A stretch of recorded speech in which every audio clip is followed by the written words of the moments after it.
दोस्तों, जब इंसान की सांसें भी थमने लगे, जब इंसान की रूह भी कांपने लगे, तो अंदाज़ा लगाइएगा कि उस इंसान के जहन के अंदर क्या माहौल चल रहा है। मान लीजिए कि आप कहीं काम करते हैं और अचानक से आपका कुछ ऐसी शक्तियों से सामना हो जाए जो अप्रत्याशित हो, जिन्हें देखने के बाद या यूँ कहें कि जिन्हें महसूस करने के बाद आपकी ज़िंदगी ही बदल जाए। दोस्तों, कुछ ऐसा ही हुआ गुजरात में एक एटीएम सर्विस कंपनी में काम करने वाले जितेंद्र के साथ। गुजरात में एक एटीएम सर्विस कंपनी में काम करने वाले जितेंद्र एक मध्यम वर्ग के इंसान थे। जितेंद्र ना बहुत हाईफाई सोसाइटी के थे, ना ही बहुत ही गरीब, बस किसी तरह उनके जीवन का गुजारा चल रहा था। इतना वो कमा लेते थे कि उनकी शादी को करीब 4 साल हो चुके थे और उन्हें एक बेटा भी था। दोस्तों, वैसे तो जितेंद्र बहुत ज़्यादा पूजा पाठ नहीं करते थे, या यूँ कहा जाए कि बहुत ज़्यादा इन चीज़ों में उनकी आस्था नहीं थी, और अगर रास्ते में कोई मंदिर या मस्जिद आ जाए तो अपना सर ज़रूर झुका लेते थे। जितेंद्र की नौकरी का समय दिन में लगभग 9 घंटे का होता था, पर एटीएम मशीन का फॉल्ट आने पर उन्हें रात के किसी भी वक्त सर्विस देने जाना पड़ जाता था। अपने इसी काम के चलते वो एक रात अपनी बाइक से जा रहे थे। उन्हें शहर से थोड़ी दूर एक रिहायशी इलाके के पास एटीएम फॉल्ट हुई थी। उसी एटीएम को ठीक करने जाना था। वैसे तो इस काम के लिए 2 लोग थे, पर जितेंद्र का पार्टनर उस रात बीमार था, तो सर्विस के लिए उन्हें अकेले ही जाना पड़ा। जब वो इस जगह पर पहुँचे तो अपनी बाइक उन्होंने स्टैंड पर खड़ी कर दी। तभी वहाँ उन्हें एटीएम बूथ पर एक खूबसूरत लड़की दिखाई दी। जितेंद्र ने सोचा कि उसे शायद पैसे निकालने होंगे और वो एटीएम मशीन के ठीक होने का वेट कर रही है।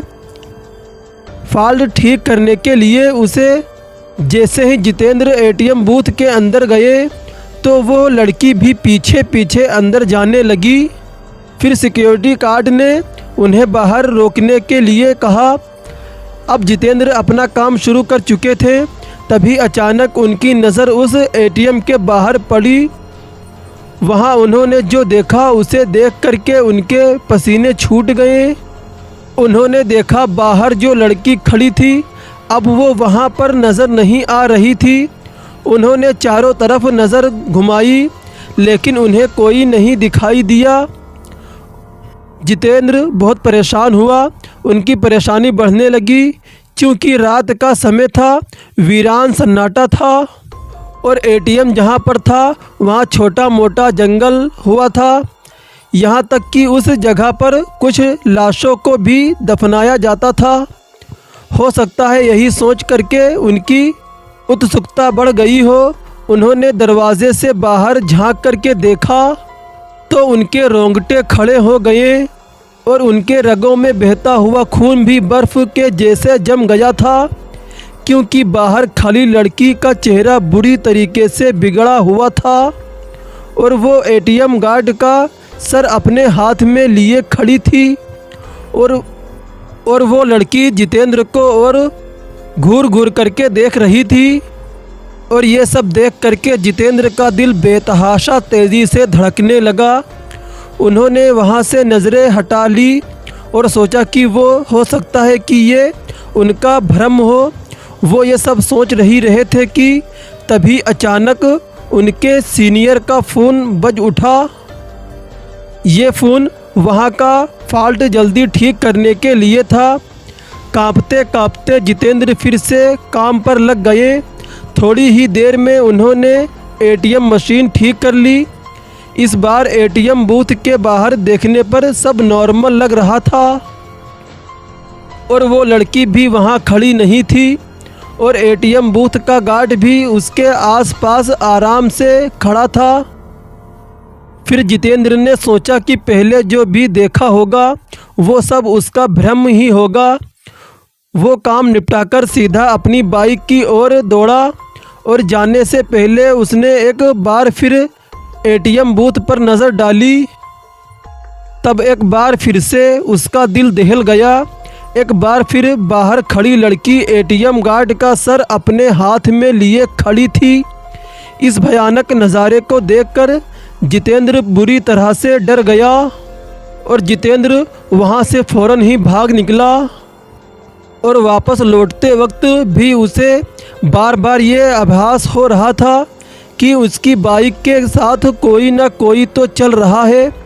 वो घबराए हुए बाइक चलाए जा रहा था। ना जाने कैसे अचानक ही उसकी बाइक बंद हो गई और ठीक एक बरगद के पेड़ के पास जाकर के रुकी। जितेंद्र को यकीन ही नहीं हो रहा था कि उनके साथ ये सब सचमुच हो रहा है। उन्होंने नज़र उठाई तो बरगद की टहनी से झूलती एक चुड़ैल को देखा। उसके हाथ में एक आदमी का सर था और वो चुड़ैल अजीब सी भरी आवाज़ में कुछ बोले रही थी। जितेंद्र ये सब देखकर वहीं जम गया और उसकी चीख निकल रही थी। और अब तो ये आलम हो गया था कि वो चुड़ैल पेड़ से नीचे उतर रही थी, वो भी उल्टे पांव। उसके उल्टे पैर देखकर जितेंद्र की हालत बद से बदतर होती जा रही थी। फिर जितेंद्र ने आंखें बंद कर ली और भगवान को याद करने लगा। चुड़ैल उसके बगल में आ करके बैठ जाती है और उनका सर सहलाने लगती है। इसके बाद जितेंद्र की हालत का अंदाज़ा आप खुद लगा सकते हैं दोस्तों कि उस वक्त जितेंद्र के साथ क्या हो रहा हो। दोस्तों मेरा तो मानना यही है, इंसान इस हालत में शायद अटैक से ही मर जाएगा। लेकिन जितेंद्र जी उस समय लगभग बेहोशी की अवस्था में चले गए थे। करीब 2 घंटे बाद जब उन्हें होश आया तो उन्हें कुछ अच्छा सा फील महसूस हुआ।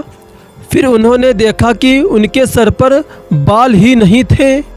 उन्हें अपनी हालत देख करके खुद पर तरस आ रहा था और डर भी लग रहा था, क्योंकि अब तो रात बहुत ज़्यादा हो चुकी थी। उन्होंने दोबारा से गाड़ी को स्टार्ट किया, लेकिन गाड़ी स्टार्ट होने का नाम ही नहीं ले रही थी। बस उन्होंने सुकून इतना था कि वो अभी तक मरे नहीं थे, वो अभी तक ज़िंदा थे, इसी बात का उनको सुकून था। और इस आलम में जितेंद्र बहुत ही ज़्यादा डर रहा था, क्योंकि उसने अपने सामने एक चुड़ैल को देख लिया था। फिर उसके बाद जितेंद्र ने बाइक फिर से स्टार्ट करनी चाहिए। फिर एकदम से जैसे भी बाइक स्टार्ट हुई और उन्होंने बाइक को आगे बढ़ाया, वैसे उन्हें साफ साफ महसूस हुआ कि कोई पीछे उनकी गाड़ी पर बैठा है।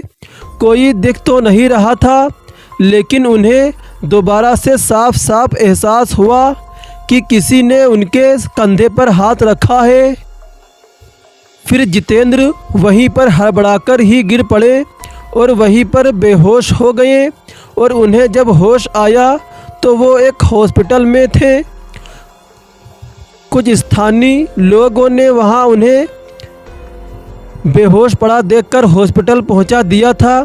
इस घटना के कई महीने बाद तक जितेंद्र हॉस्पिटल में ही रहे। फिर उन्हें कई महीने तक होश नहीं आया। कई महीने बाद जाकर के उन्हें होश आया। इसके बाद धीरे धीरे करके वो सेहतयाब हो गए, यानी सही हो गए। लेकिन जिस दिन से वो हॉस्पिटल को छोड़े, उसके बाद उस जगह को छोड़ दिया और दूसरी जगह आकर के बस गए।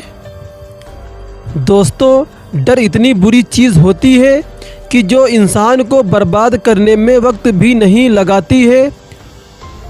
फिर जितेंद्र ने बाद में ये पता करने की कोशिश भी नहीं की आखिर उनके साथ ऐसा क्यों हो रहा है और आखिरकार वो चुड़ैल कौन थी जो उनके सामने आई थी।